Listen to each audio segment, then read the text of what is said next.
L'édito politique, Maxence Lambrec, Jean-Luc Mélenchon et l'obsession des quartiers populaires. Avec cette question, comment les faire venir aux urnes ? Jean-Luc Mélenchon pense avoir trouvé la clé, le ressort identitaire, communautaire, la cause palestinienne comme déclencheur du vote.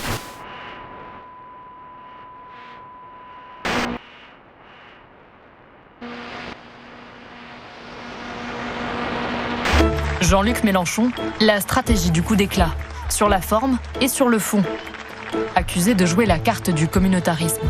Il est atteint de la maladie qu'il a créée, c'est-à-dire la mélenchonite. Il faut faire des voix à tout prix. S'assurer le soutien des quartiers, de la jeunesse souvent issue de l'immigration. Dans ce que la novlangue appelle les quartiers, pour ne pas dire électeurs issus de l'immigration arabo-musulmane, le chef des Insoumis tient, pense-t-il, sa réserve électorale. Il n'y a rien de moral là-dedans. C'est-à-dire on va s'attaquer aux quartiers populaires. Ils considèrent que leurs réserves de voix sont dans les quartiers. Il y a cette volonté de Jean-Luc Mélenchon, finalement, j'ai envie de dire, d'aller taper à la porte des cités, d'utiliser finalement ce communautarisme pour essayer d'exister politiquement. Ça relève d'une vision communautariste de la politique. LFI considère que la meilleure façon de séduire des Français qui sont pour beaucoup de confession musulmane, c'est de troquer le vieil universalisme républicain pour un discours plus identitaire. C'est aussi assigner les gens à leur identité, à leur origine ou à leur confession. Ce qui explique la marche contre l'islamophobie, le soutien au port de l'abaya à l'école ou bien sûr l'engagement très net pour la Palestine. Cette complaisance justement sur les musulmans, sur le voile,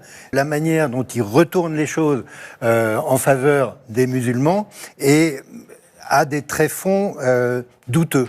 On l'accuse, François Bazin, de frayer avec le communautarisme pour avoir le vote des quartiers. Oui, ça me paraît être une dimension qui est forte. Il parle à un certain public, pour dire les choses plus clairement, aux banlieues islamisées. Jean-Luc Mélenchon est en train de recentrer son récit idéologique vers les fans sur Twitter ou sur X de Madame Hassan. Ils font ça à 10 jours d'élections européennes pour lesquelles ils ont mis la Palestine en voilà, bannière. Ils doivent dire que les vrais défenseurs du monde arabe et surtout de la cause palestinienne, c'est eux. C'est une stratégie de LFI. Cette stratégie identitaire du leader insoumis mobilise sur la question de la Palestine. Il vise à parler à un électorat très ciblé. Vous en faites un élément clé pour mobiliser un électorat. Un électorat particulier. Il ne faut pas être dupe.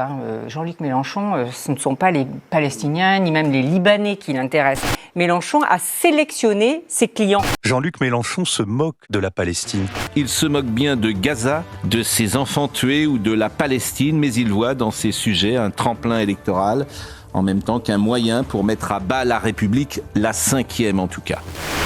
Ce qui l'intéresse, c'est de surfer sur le conflit au Proche-Orient pour séduire l'électorat musulman, les étudiants, et puis diviser surtout la société française. À l'opinion, à l'époque, on avait titré justement sur cette stratégie de Jean-Luc Mélenchon, le diable s'habille en Gaza. Si aujourd'hui l'insoumis s'habille en Gaza, c'est pour faire de cette cause le trait d'union entre la jeunesse des campus et celle des mosquées.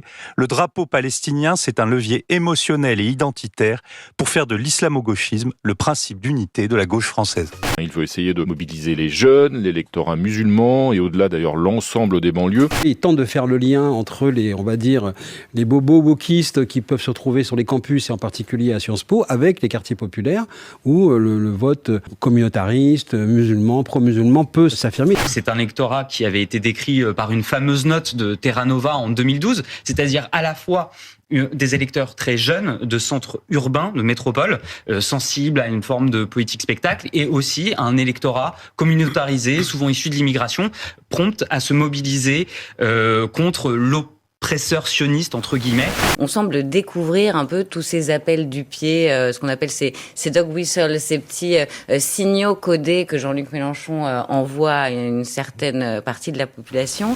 D'où l'utilisation à des fins cyniques de l'antisémitisme. L'antisémitisme est chose sérieuse. Il existe dans le pays. D'accord ? Ça existe. Et la quête du vote musulman aussi. Alors déjà, là, je vous reproche, pourquoi vous faites ce lien ? Quel est le rapport ? Pensez-vous qu'il y a des gens qui sont antisémites pour aller chercher le vote musulman ? Ah oui.